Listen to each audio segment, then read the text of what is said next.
이번 추가적인 개학 연기를 통해 더 이상의 지역 감염을 차단하고 확실한 방역 체계 속에서 안정적인 개학을 준비하고자 합니다.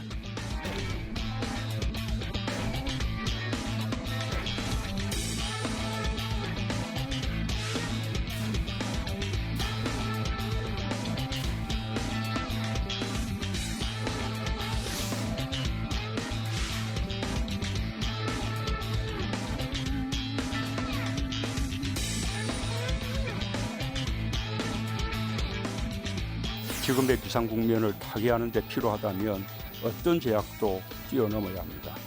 이것저것 따질 겨제가 아닙니다.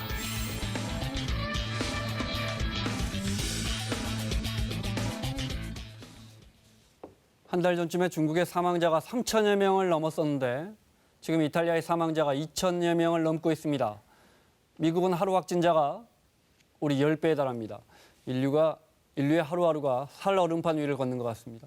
국립암센터대학원의 김호랑 교수, 성공회대 최진봉 교수 함께하겠습니다. 어서 오십시오. 안녕하세요.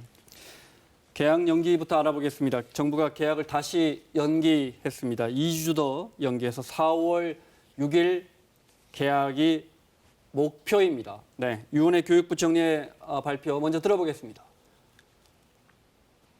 저희가 2주 더 연기해서 4월 6일 날 개학하는 것을 준비하겠지만 그 사이에 감염병 확산 추세라든가 또 세계적인 상황이라든가 이런 것들을 감안해서 좀 종합적으로 평가해야 될 필요가 있지 않나 이렇게 판단하고 있습니다. 대입 일정과 관련해서는 현실 가능한 방안들을 검토하고 있고요. 개학이 되는 것과 동시에 저희가 대입 일정 등 학사 운영과 관련해서 결정해서 발표를 할 예정입니다.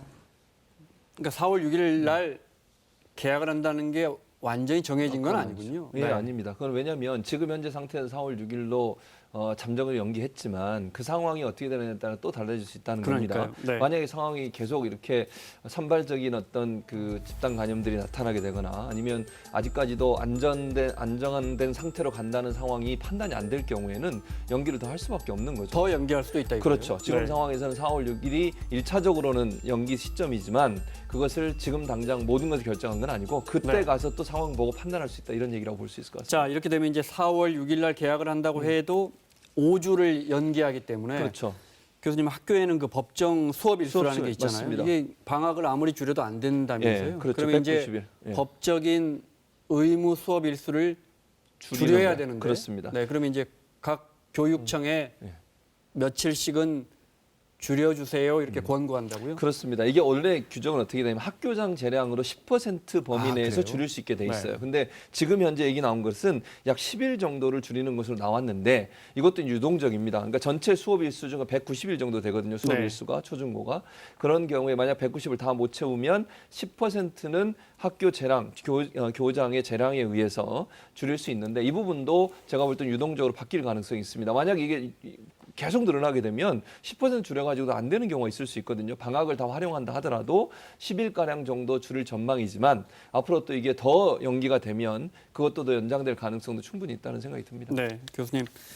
우리가 전체 확진자 중에 19세 미만 미성년자는 한 20명 중에 1명이지만 숫자로 보면 500명이 넘어요. 그러니까 학교 개학을 하면 사실은 학교에서 감염될 가능성을 배제 못하는 거예요. 예, 네. 예. 그렇습니다. 지금 학생들이 500명가량 있고 또 문제는 우리가 이제 좀 무리해서 개학을 했는데 네. 학교 안에서 확진자가 나온다거나 아니면 네. 확진자의 가족, 접촉자가 나온다거나 이럴 때 학교에서 어떻게 대비해야 되는지 그에 대한 매뉴얼도 필요한 상황이고요. 만약의 경우에 어느 학교는 학교를 폐쇄하고 그 옆에 학교는 학교를 운영한다. 네. 그럼 부모들이 이제 불안해서 학교를 보내기 어렵겠죠.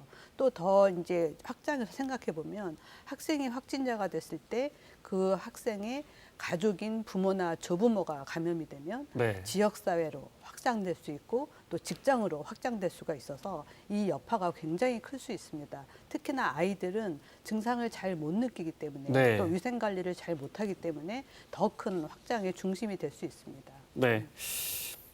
뭐 돌봄 대책이라든지 계약을 미룬다면 특히 맞벌이하는 부부 이런 부부들은 힘든 점이 많거든요. 그러니까요. 네. 지금 뭐 후속 조치도 많이 나와야 합니다. 그렇습니다. 이제 교육부 차관을 단장으로 하는 신학기 계약 준비 추진단을 운영하겠다고 교육부가 밝혔는데요. 지금 말씀하신 것처럼 돌봄 대책도 세워야 됩니다. 지금 현재는 당번 선생님들을 지정을 해서 그분들이 이제 한 분만 출근해서 아마 아이들을 돌보고 있는 것을 알려주고 네, 있고 네. 현재까지는 부모님들도 걱정이 돼서 아이들을 안 보내는 경우가 아직 많아요. 그런데 이게 장기화되면요. 휴가를 계속 무작정 쓸 수도 없는 거잖아요. 같이 일하시는 맞벌이 부부들 같은 경우에는 불가피하게 아이를 보내야 되는 상황이 될 텐데 그랬을 때 학생들이 돌봄 교실에 늘어났을 때 이걸 어떻게 수용할 거냐 하는 부분도 고민이 돼야 됩니다. 왜냐하면 같은 장소에 너무 많은 학생들이 같이 있게 되면 그것도 위험성이 높아지는 상황 아니겠습니까? 그래서 지금은 한 분이 당번 선생님을 하지만 이걸 좀 더 바꿔서 더 많은 선생님들이 운영될 수 있도록 하는 체계를 만들어야 한다는 생각이 들고요. 네. 다음은 이제 수능 준비 문제도 문제가 되고 있습니다. 지금 수능도 연기될 가능성이 있다고 보여지는데 오늘 정확한 날짜는 이야기하지 얘기 안 않았어요. 했습니다. 네. 그러나 이게 이제 늦어지게 되면요, 기말고사도 못 보게 되죠. 그러면 네. 기말고사를 못 보게 되면 수능 같은 경우에 그냥 수능을 치는 학생들, 수시로 입학하는 학생들은 학생부 종합전형이 너무 중요합니다. 네. 거기에 기말고사 성적이 안 들어가거나 아니면 이걸 다른 방식으로 평가를 하게 되면 평소에 좀 점수가 낮았던 학생들 같은 경우에 시험을 통해서 이번에 점수를 올리려고 계획을 가졌던 학생들은 상당히 낭패를 볼 수 있는 상황이 됩니다. 그래서 네. 이런 부분을 어떻게 조절할 거냐 하는 부분이 앞으로 이 그 신학기 계약 추진단에서 아마 해결책들을 내놓아야 될 텐데 상당히 많은 부분이 연관돼 있어서 네. 고민이 클 것으로 지금 생각됩니다. 말씀하신 그런 부분 고3이나 재수생 부모님들은 아주 초미의 관심사입니다. 그렇습니다. 네.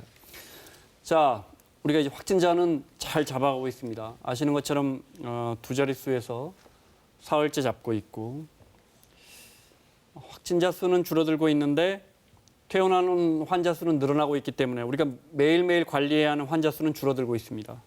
문제는 이제 여기서 숨을 좀 돌려서 앞으로 장기적으로 어떻게 대응할 것이냐인데 중앙방역대책본부의 정은경 본부장은 이런 말을 합니다. 들어보겠습니다.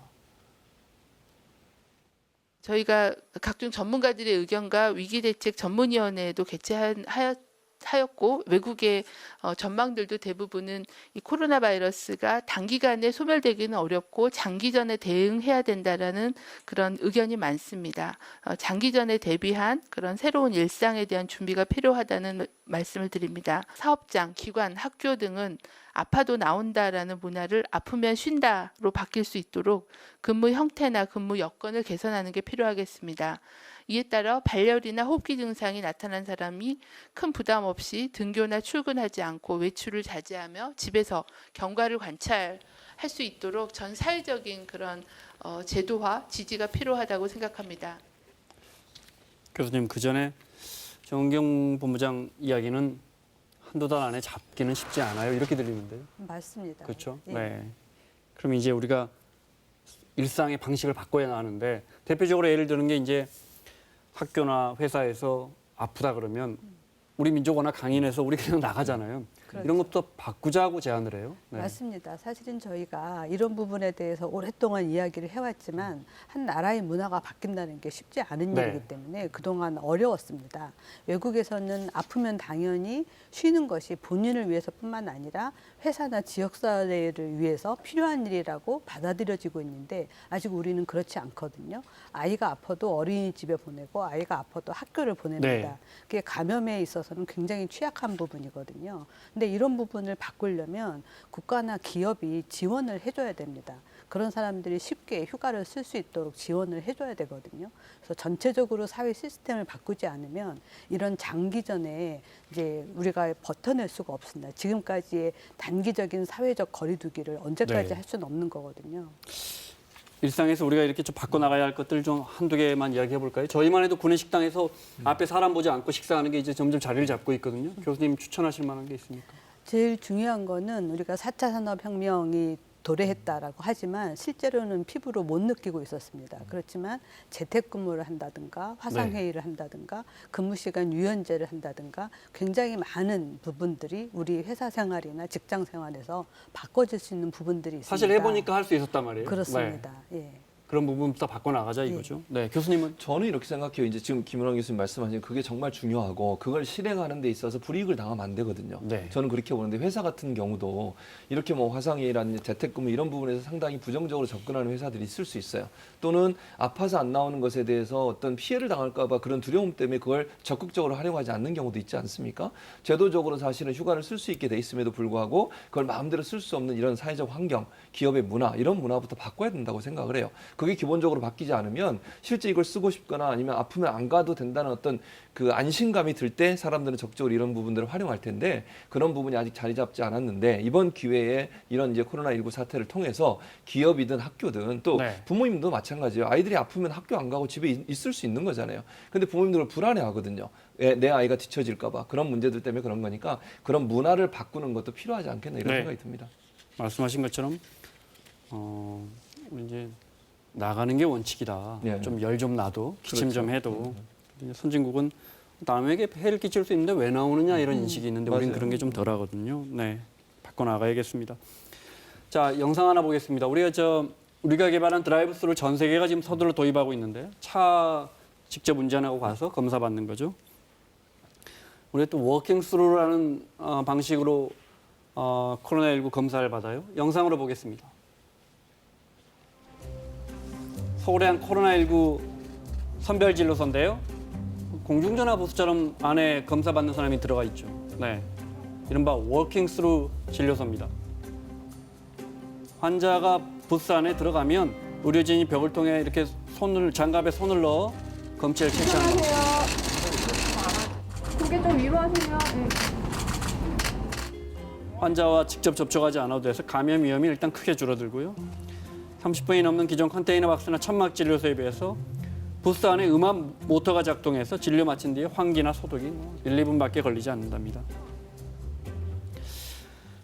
우린 자꾸 뭔가 도입해요, 그죠? 새로운 그러니까. 방식을. 그러니까 네. 저는 이게 창의적인 생각이에요. 이게 하루에 10명 하다가 이제 70명까지 가능해요. 그리고 이제 왜냐하면 이게 선별진료소에 만약에 저런 시설이 없고 한꺼번에 몰리게 되면 한 사람 검사하고 나서 소독을 해야 되잖아요. 네. 그리고 나 또 새로운 환자를 받아야 되거든요. 시간도 오래 걸리고 기다리는 가운데 불안감도 커져요. 저기 선별진료소 오시는 분들이 한꺼번에 많이 오시면 내가 확진이 안 됐더라도 다른 분이 또 감염될 수 있을 위험성 때문에 불안감이 커지는데 저렇게 각각 다른 부스에 들어가면 감염 우려가 줄어들고 또 저기 소독하고 끝내는 것도 금방 끝낼 수 있거든요. 그래서 감염의 우려도 줄어든다는 점도 긍정적으로 평가할 수 있고 사람들도 안정감을 주기 때문에 훨씬 저게 적극적으로 검사 받으려는 마음도 생길 수 있는 그런 구조라고 생각이 네. 듭니다. 아사히 신문 보도를 볼까요? 관련해서 지난 17일 날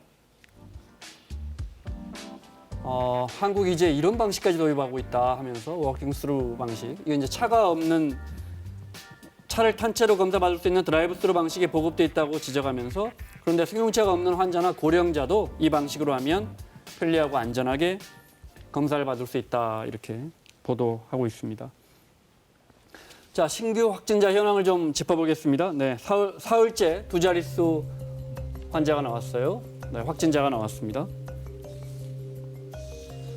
교수님, 일단은 안정적으로 잡아가고 있지만 조금 아쉽다면 그래도 좀 76, 74에서 좀 떨어지길 바랬는데 어쨌든 사흘째 안정적으로 잡아가고 있어요. 이 흐름 어떻게 보십니까? 그렇죠. 사실 우리가 대구 경북만 보면 네. 30명대로 떨어졌습니다. 네. 그러니까 우리가 처음에 목표했던 대로 대구 경북의 유행은 잘 잡아가고 있는 상황입니다. 사실 대구 경북은 다른 지역에 비해서 국민들이 사회적 거리두기를 엄청 열심히 하고 있거든요. 네. 그러니까 추가 확산이 지금 잘 안 일어나고 있는 거예요. 근데 문제는 이게 다른 지역의 일이다라고 생각하고 그 학교 교회 모임이라든지 네. 이런 모임에 대한 자제에도 불구하고 계속 이어갔던 수도권이나 경기에서 지금 이런 확산이 나타나고 있거든요. 수도권이 44명 늘었고 대구 경북이 37명으로 말씀하신 것처럼 대구 경북보다 수도권의 확진자가 더 늘어나는 건 그렇습니다. 처음입니다, 지금. 예. 네. 수도권 인구가 많기 때문에 이게 좀 약한 고리에 불이 붙으면 네. 더 커질 수가 있어서 굉장히 우려되는 부분입니다. 네. 말씀하신 앞서 계약 문제 이야기했지만 계약, 그다음에 교회의 예배 문제, 또 이제 단체 생활 문제, 학생들. 네. 그래서 계속해서 지역별로 집단 감염이 일어나고 있습니다. 자, 국립암센터대학원의 김호란 교수 그리고 성공회대의 최진봉 교수와 함께하고 있습니다.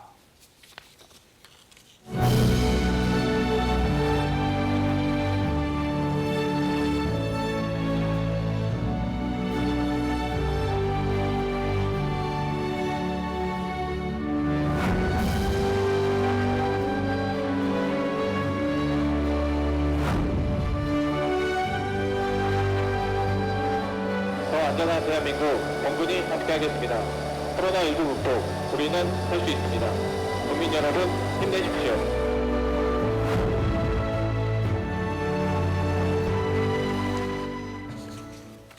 해외 상황을 좀 보겠습니다. 해외 상황이 정말 걷잡을 수 없습니다. 특히 유럽인데요. 자, 유럽의 주요 국가들만 좀 볼까요? 네. 이탈리아는 어제도 349명이나 숨졌습니다. 보면 사망자가 2,158명입니다. 중국이 많이 늘었을 때 3,200여 명이었습니다. 맞습니다. 거의 지금 이제 중국처럼 치닫고 있습니다. 네. 그리고 이제 미국 같은 경우도 지금 보시는 것처럼 확진자가 4,464명이나 되고요. 네. 사망자 78명. 스페인도 지금 문제가 되고 있어. 9,191명이고 스페인 사망자가 300명이 300명이 넘었어요. 어제만 해도 21명이 좀 늘었지 않습니까? 네. 국경을 봉쇄한 상태고요. 지금 프랑스도 6,663명이에요. 그리고 사망자 148명. 15일간 이동 금지를 했고요. 일본은 의외로 적게 나오잖아요. 저게 왜 그러냐면 검진을 적극적으로 하지 않기 때문에 그렇습니다. 지금 저기는 검진을 안 해서 824명인데 정말 824명만 확진돼 있을지는 아직은 미지수라고 볼 수 있을 것 같습니다. 보시면 우리가 8,300여 명의 예. 확진자 그리고 사망자가 81명이니까요. 네. 미국은 우리보다 미국처럼 큰 나라가 잘 잡고 있었는데 순식간에 늘어나고 있고 우리가 지금 한 3명, 4명 하루에 많으면 예. 네, 사망자가 나오고 있는데 미국이 지금 16명, 예. 스페인은 21명, 이탈리아는 뭐 수백 명씩 하루에. 저 추세로 가면 우리나라를 추월할 가능성이 높다고 보이죠. 미국 같은 경우. 교수님 보시기에는 어느 나라가 제일 심각합니까? 지금 이제 이탈리아나 스페인, 프랑스가 사실은 다 붙어 있는 유럽 국가들이잖아요. 이렇게 환자가 많이 나온다는 거는 지금 확산하고 있는 게 아니라 이미 확산된 걸 모르고 있다가 이제 찾아가고 있는 거거든요. 그렇게 보시는 거예요? 그렇죠. 네. 그래서 이탈리아가 하루에 3,000명이 진단됐다는 거는 지금 3,000명이 하루에 감염된 게 아니거든요. 그래서 너무 늦게 이 사태를 파악하고 지금 찾고 있다. 그러다 보니까 너무 늦게 찾게 되면 이미 감염되신 고령의 환자들은 치료를 할 여력이 없습니다. 그 사망자도 굉장히 빠르게 늘어나고 있는 거고요. 아마 스페인이나 프랑스도 비슷한 길을 갈 수 있습니다. 스페인이나 프랑스도 비슷한 길을 갈 수 있다. 이탈리아의 의료 시스템 사실상 뭐 특히 북부 지역에서는 붕괴되고 있다 이런 보도 계속 나오고 프랑스도 이탈리아처럼 보름간 이동 금지 명령 내렸어요. 주민들이 허가해서 특별한 정부의 그 허가 사유가 아닌 이상 집 밖에 못 나오는 거예요. 네. 일단 뭐라 할까요? 우리와는 다른 일종의 봉쇄 정책이에요. 움직이지 마라. 그렇죠. 어떻게 보십니까? 예.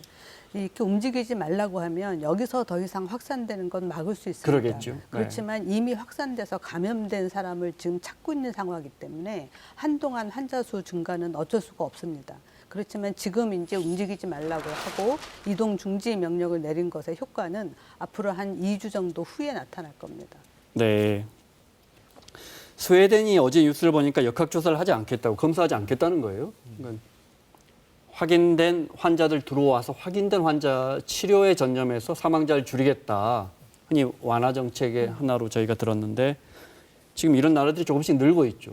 영국은 어디 있습니까 지금? 지금 영국도 그렇고 네. 뭐 스웨덴도 그렇고 그런 이야기를 하고 있지만 저는 그 부분은 상당히 조심해야 된다고 봅니다. 일상적인 검사는 일단 뭐 만에 하나 포기하겠다 이렇게 거예요, 그럼? 그렇죠. 네. 왜냐하면 역학조사를 해서 접촉자를 빨리 찾아서 그 사람들을 격리하고 혹시라도 양성이 되지 않는지를 밝히는 것이 이 코로나19에서는 상당히 중요합니다. 왜냐하면 코로나19가 무증상자도 많고 증상이 아주 미미한 초기에 전파를 시키기 때문에 심각해진 폐렴 환자만 찾아가지고 치료하겠다 이것이 굉장히 어렵습니다. 현재 치료제도 없는 상황이기 때문에 네. 더 그렇습니다. 우리가 그렇게 하고 있습니다, 지금. 근데 이제 영국은 공공의료가 잘 돼 있는 나라고 스웨덴 같은 선진국에서 왜 벌써 손들고 우리 그냥 치료 중심으로 갈게요. 이렇게 방향을 잡는지. 왜냐하면 어떤 전문가분들은 사실은 이 방법이 최선이지만 결국은 안 될 거다. 우리도 결국 완화적인, 우리도 치료 중심으로 옮겨가야 할 것이다라고 이야기 많이 하시거든요. 우리나라 전문가분들도.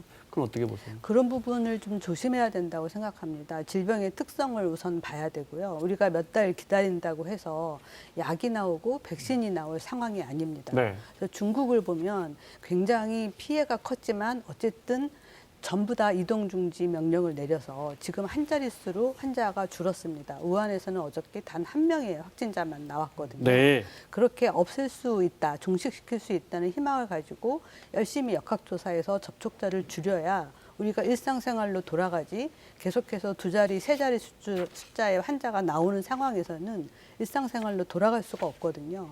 그래서 물론 이제 진단 키트가 없다든지 검사 능력이 안 되면 그렇게밖에 할 수 없습니다. 뭐 중환자만 찾겠다 그렇게 네. 할 수 없지만 우리나라 같이 일단 의료 시스템이 진단이 가능하다고 한다면 일단 최대한 해보고. 그렇죠. 열심히 네. 찾아서 전파고리를 끊어서 더 이상 큰 유행을 생기지 않도록 하는 것이 저는 네. 더 필요한 방법이라고 봅니다. 영국은 존슨 총리가 국가적으로 총력 대응하기 어렵다. 발병한 사람만 집중적으로 치료하겠다 이렇게 이미 밝혔습니다. 미국은 공공의료가 아주 떨어지는 나라 아닙니까? 좋은 직장, 또 좋은 건강보험, 뭐 이런 표현이 맞을지 모르지만 돈 있는 사람만 좋은 치료를 받는 나라란 말이죠. 선진국에 비해서 의료 시스템이 형편없는 나라인데 미국 같은 경우에 이런 경우에 대응이 더 어렵지 않겠습니까? 이렇게 확진자가 확 늘어나면. 그렇죠. 쉽지 않을 겁니다. 그렇지만 일단 검사 자체는 무료로 지금 시작을 하고 있는데 검사가 돼서 양성이 나온 다음에 치료비까지가 다 무료가 되지 않는다면 환자들이 검사하는 것을 사실상 꺼려할 수도 있습니다. 네. 저는 또 우려되는 게 뭐냐면 사실은 미국에 있는 우리 교민들 있잖아요. 네. 교민들 중에 자영업 하신 분들은 거의 의료보험이 없어요. 네. 직장에서는 의료보험을 커버를 해주거든요. 제가 미국에서 교수할 때도 교수나 아니면 다른 직업이 있는 분들은 회사나 학교에서 다 커버를 해주지만 네. 자영업 하시면 자기가 모든 의료보험 돈을 내야 돼요. 미국은 또 아주 가난한 분도 국가에서 이렇게 헬스케어를 보호해 주는데 보장해주죠. 그렇죠. 우리 교민들처럼 뭐 일하시면서. 세탁소 하시거나 네, 그렇죠. 글로서리 아니요, 하시는 네. 분들은 이런 분들은 의료보험을 본인이 들어야 되는데 네. 의료보험 비용이 보통 한 가족 한 4명, 5명 되면 100만 원 이상이 한 달에 내는 돈이. 네. 그러니까 못 들고 그냥 아프면 찾아가시는 경우예요. 근데 아프면 찾아가서 한 번 의사 만나서 진료받는데 최소 10만 원 이상 들어요.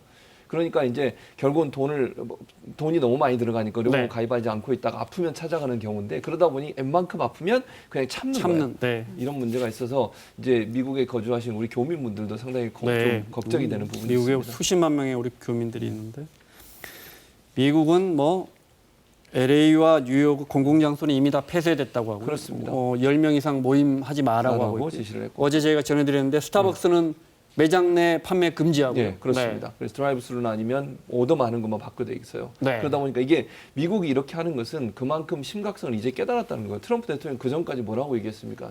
별 문제 아니다. 우린 충분히 막을 수 있다 이런 얘기했는데 네. 본인이 판단은 더 이상 안 되니까 이런 얘기를 하고 있고 뉴저지의 조그만 도시 한 군데는 아예 야간 통행금지까지 지금 도입을 했어요. 그렇다고 미국이 얼마나 지금 불안감이 떨고 있느냐 그 단적인 예가 사재기라고 보여줄 수 있을 것 같고 네. 그러니까 현재 트럼프 정부가 이 코로나19 사태를 제대로 제어하거나 방어할 수 있는 능력이 확인되지 않았다는 데한 불안감이 결국 이런 문제까지 발생시키는 거 아닌가 이런 생각이 듭니다. 네. 미국은 아시겠지만 국가 비상사태가 선포되어 있는 상황이고요. 네. 이 선진국에서 일본에서도 그렇고 코로나19가 확산되면서 이상하게 국민들이 사재기하고 특히 휴지에 이렇게 집착합니다. 휴지 영상 보셨죠? 그중에 잠깐만 볼까요? 얼마나 휴지 가지고 사재기를 하는지. 이거는 캐나다의 한 마트인데 문 열자마자 휴지 사려고 저렇게 뛰어가고. 네.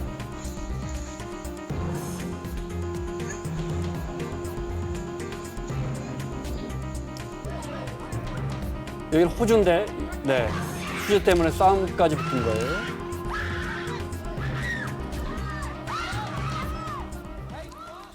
이 사실 잘못된 정보라면서요? 그렇죠. 네. 왜 이렇게 사실 휴지를 사 모으는 거예요? 휴지가 이제 마스크를 아마 구하기 힘드니까 네. 휴지하고 마스크하고 비슷한 이제 기능을 할 수 있다라고 생각할 수도 있는데요. 사실은 완전히 다른 거고요. 또 한 가지는 가장 기초적인 생필품이 부족해질 수도 있다라는 공포에서 이런 사재기가 발생하는 것이 아닌가 싶습니다. 네. 우리는 뭐 휴지뿐만 아니고 사재기는 뭐 심지어 대구 경북 분들도 차분하게 대응하고 있는데 한국의 서울에 사는 한 프랑스인이 한국의 상황을 빗대서 이런 재미있는 SNS를 올렸어요. 보겠습니다. 페이스북인데요. 사진을 이렇게 촬영해서 한국에서는 손세정자를 아무 데서도 찾을 수 없다라고 했지만 뒤에 보면 잔뜩 쌓여있죠. 마트 가면. 네. 한국에서 이렇게 휴지도 구하기가 텅 비어있다. 선반이 이렇게 돼 있는데 저 뒤에까지 그냥 가득 차 있죠. 여기는 통조림이 하나도 없다. 한국에서는. 했는데 뭐 통조림이 없겠습니까? 네, 또 뭐 있습니까? 파스타나 우동류가 하나도 없다. 모든 게 텅텅 비었다 하지만 마트에 가득가득 차 있는 걸. 네, 자 우리한테 뭐 저게 왜 화제일까 싶은데 유럽 사람들한테는 저게 특이한가 봅니다. 한국 사람들은 왜 사재 얘기를 하지 않나? 제일 해외 언론이 많이 우리 방역 시스템 때문에 관심 갖는 부분은 역시 추격하고 검사하고 시민들이 대응하고 이 부분인 것 같아요. 예, 예. 그중에 오늘 여쭤보고 싶은 건 앞서 잠깐 이야기하셨지만 다른 나라는 다 급하면 막습니다. 네, 봉쇄하죠. 움직이지 마라 이렇게. 우리는 정말 심각해졌는데도 끝까지 대구를 막지 않았어요. 네, 그리고 잘 막아오고 있단 말이죠. 어떻게 평가하세요?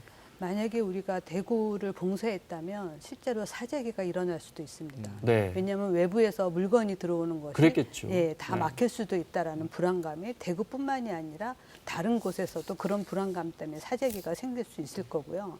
사람들이 이제 공포에 빠지면 평소에 생각하지 못했던 비상식적인 일을 할 수 있거든요. 그렇죠. 예, 그래서 봉쇄라는 것이 막는 것뿐만 아니라 전 국민한테 주는 공포가 굉장히 큰 것으로 보입니다. 네, 우리는 국경이나 지역을 봉쇄하지 않고 바이러스의 흐름을 봉쇄한다. 우리 질본 관계자가 그렇게 이야기하더군요. 네. 그런데 어제 여의도에서 확진자 나왔습니다. 그렇습니다. 네, 프랑스 다녀온 20대가 확진을 받았고요. 예. 최근에 주로 젊은이들입니다. 해외 다녀온 젊은이들이 주로 확진받은 사례가 10명 이상입니다. 그렇습니다. 한 10여일 동안. 예. 결국 우리 안에서 아무리 막아도 다시 또 유럽이나 이 지역에서 번지면 예. 그것이 결국 우리 일이라는 뜻이에요. 그렇죠. 그렇게 네. 될 수밖에 없는 거죠. 그래서 지금까지는 유럽에서 들어온 학생들, 학생들뿐만 아니라 유럽에서 들어온 모든 사람들은 특별 입국 절차를 밟게 돼 있는데 이 절차를 19일부터는 전 모든 분, 그러니까 우리나라로 들어오는 모든 분들에 대해 특별 입국 절차를 적용할 것을 검토하고 있고요. 네. 특별 입국 절차가 적용이 되면 모든 분들이 들어오고 나서 발을 체크하고요. 네. 개인적으로 합니다. 이거는 그냥 예를 들면 뭐 그 카메라 앱을 설치해놓고 치는 다운로드 거 받더군요. 그렇죠. 앱을 네. 다운로드 받아서 매일 한 번씩 보고하게 돼 있습니다. 네. 그리고 또 하나는 본인이 어디에 있는지를 반드시 밝혀야 돼요. 그래서 전화번호 알려주고 주소도 알려줘야 됩니다. 우리나라 사람이든 유럽 사람이든. 유럽 사람도 마찬가지입니다. 그리고 거기에 직접 공항에서 그 전화기를 확인해요. 이분이 정말 그 호텔에 머무르느냐, 네. 이분이 정말 그 집에 있게 되느냐 하는 그거는 부분. 동선을 알고 있겠다는 그렇죠. 거고요. 만약에 밀접 접촉자 확진자가 생기고 밀접 접촉자가 확인이 되면 그분을 빨리 찾아내야 되잖아요. 네. 근데 연락이 안 되면 찾아낼 수 없기 때문에 이런 절차를 밟게 되고 그렇게 되면 특별 입국 절차가 되면 네. 만약에 문제가 되더라도 이 밀접 접촉자를 다 찾아내서 검진 받게 하고 문제가 있으면 격리시킬 수 있는 구조로 가겠다는 것이죠. 네, 알겠습니다. 마무리하겠습니다. 오늘은 강경화 외교부 장관이 한국의 방역 대책과 관련돼서 뭐 해외 언론에 여러 평가가 이어지고 있는데 BBC와 인터뷰했는데요. 그 중에 한국이 어떻게 봉쇄하지 않고 막아내고 있는가 하는 질문에 답, 그리고 또 강 장관이 BBC 하고 싶었던 말까지 이어서 들어보겠습니다. This is not just about us, and we are taking this approach of openness and transparency, not just domestically, but to the international community, because we are a country that is highly interdependent with the rest of the world. One thing I also would like to point out, as governments, we also have to guard against panic. I think governments have to be cool-headed about this and do what we do based on evidence and science. Because I think, you know, the declaration of the pandemic by the WHO risks, you know, turning the spread of the virus into a spread of fear and phobia.